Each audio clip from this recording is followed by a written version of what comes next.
माँ एक बात कहूँ, बाबा को गुजरे हुए इतने साल हो गए। आपने घर घर जाकर काम किया, मुझे पाला पोसा बड़ा किया, पर अब तो मैं बड़ी हो गई हूँ ना। अब मुझे भी काम करने दो, जिससे घर चलाने में मैं आपकी कुछ मदद कर सकूं। अच्छा, और क्या करेगी? 12वीं पास को क्या नौकरी मिलेगी? मेरी तरह झाड़ू पोछा करना चाहती है क्या? हाँ, तो क्या बुराई है इसमें? आपने भी तो झाड़ू पोछा करके ही गुजारा किया है ना। हाँ, लेकिन मैं ये नहीं चाहती कि तू भी यही काम करे। अरे मैंने तुझे कभी धूप में भी नहीं निकलने दिया ताकि तेरा रंग न काला पड़ जाए। तू देखना, मैं तेरी शादी किसी अमीर घर में कराऊंगी। मैं बचपन से यही सुनती आ रही हूँ, पर जरा बताओगी कि आप मेरी शादी अमीर घर में कैसे करोगी? करूंगी, जरूर करूंगी, ताकि तू जिंदगी भर आराम से बैठकर खा सके, मेरी तरह दूसरों के जूठे बर्तन ना धोए, समझी? अब चुपचाप हलवा दे। अपनी माँ कल्पना की बात सुनकर ईशा हंसने लगी। पति के गुजर जाने के बाद कल्पना ने बड़ी दिक्कतों से अपनी इकलौती बेटी ईशा को पाल पोस कर बड़ा किया था, और अब उसकी शादी की चिंता कल्पना को दिन रात खाई जा रही थी।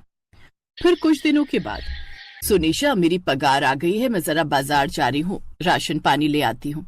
ठीक है माँ, तुझे कुछ चाहिए तो बता। हाँ, एक बढ़िया सा लहंगा ले आना, 5-7 लाख रुपए का। इसी तरह कल्पना और ईशा का जीवन कट रहा था। 1 महीने बाद जब कल्पना फिर बाजार जाने के लिए तैयार होने लगी, तब ईशा, मैं बाजार जा रही हूँ, 1 गिलास पानी तो देना। पानी बाद में पीना, पहले ये देखो। ईशा ने एक नया ब्लाउज अपनी माँ की तरफ बढ़ा दिया। वो ब्लाउज वाकई बहुत ही प्यारा लग रहा था।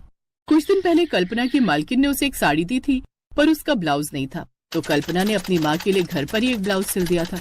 अरे वाह, ये तो बहुत प्यारा है, ला पानी दे दे। पानी बाद में, पहले झट से साड़ी और ये ब्लाउज पहनकर दिखाओ मुझे। ईशा अपनी माँ को कम तरफ धक्का देकर कहने लगी। थोड़ी देर बाद कल्पना वही साड़ी पहनकर बाहर निकली। वो उस साड़ी में बहुत ही अच्छी लग रही थी। अरे वाह माँ, किसी हीरोइन से कम नहीं लग रही हो। है सच्ची? तो फिर मैं इस साड़ी को संभाल लेती हूँ, शादी बारात में काम आएगी।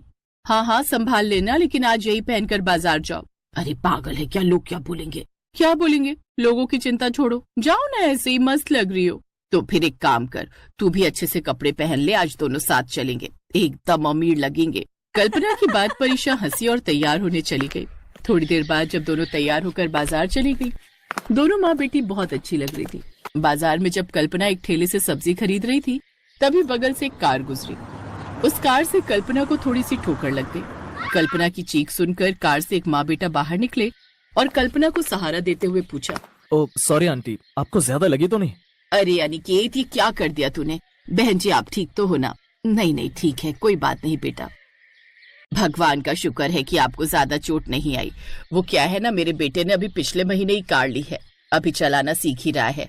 पता है, कैश ली है पूरी कार, लोन वोन का झंझट ही नहीं। ओह अच्छा, ये तो बड़ी अच्छी बात है। वैसे कितने में पड़ी बहन जी? पूरे 15 लाख की। आपके पास कौन सी है?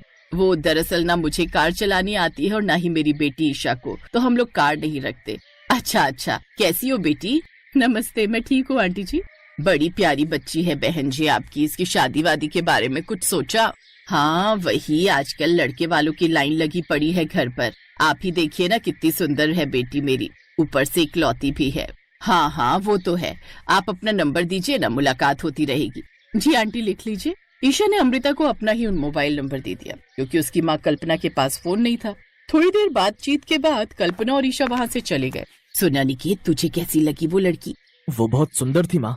वही तो मैं भी सोच रही हूँ, पहनावे से तो काफी अमीर घर की लग रही थी, ऊपर से इकलौती लड़की है। सोच दहेज भी खूब मिलेगा और बाद में तो सब कुछ तेरा ही हो जाना है। क्या बोलता है? अरे हाँ माँ, ये बात तो सच्ची कही आपने। तो बोल, बात बढ़ाऊं क्या? हाँ हाँ, भले काम में देरी कैसी। अनिकेत तो ईशा की सुंदरता देखकर ही मोहित हो गया था, ऊपर से उन्हें अमीर मानकर दहेज का लालच दोनों माँ बेटी की आंखों में तैरने लगा। उधर शाम को ईशा के घर पर, माँ क्या जरूरत है इतना झूठ बोलने की? अरे तू चुप रह, सोच अगर तेरी उस लड़के से शादी हो गई तो राज करेगी तू जीवन भर। पर माँ, हमारे पास उन्हें देने के लिए है ही क्या? अरे चुप कर, एक बार शादी हो गई तो फिर क्या कर लेंगे वो? पर माँ केशव, हम दोनों एक दूसरे से प्यार करते हैं, आप एक बार मुझसे पूछ तो लेती ना।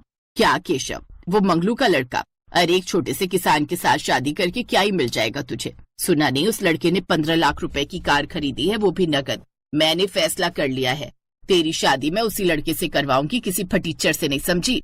इतना कहकर कल्पना वहाँ से चली गई और ईशा रोने लगी।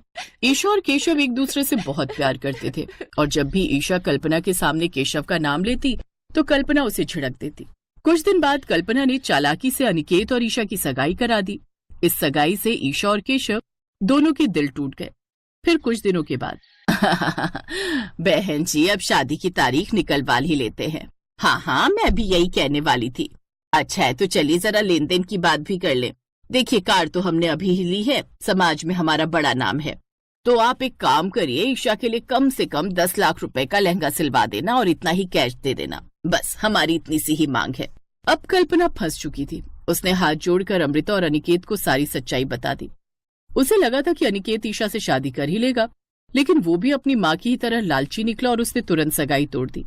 ईशा तो पहले से ही दुखी थी, अब कल्पना भी दुखी रहने लगी। अपनी बेटी की अमीर घर में शादी करने का उसका सपना टूट चुका था।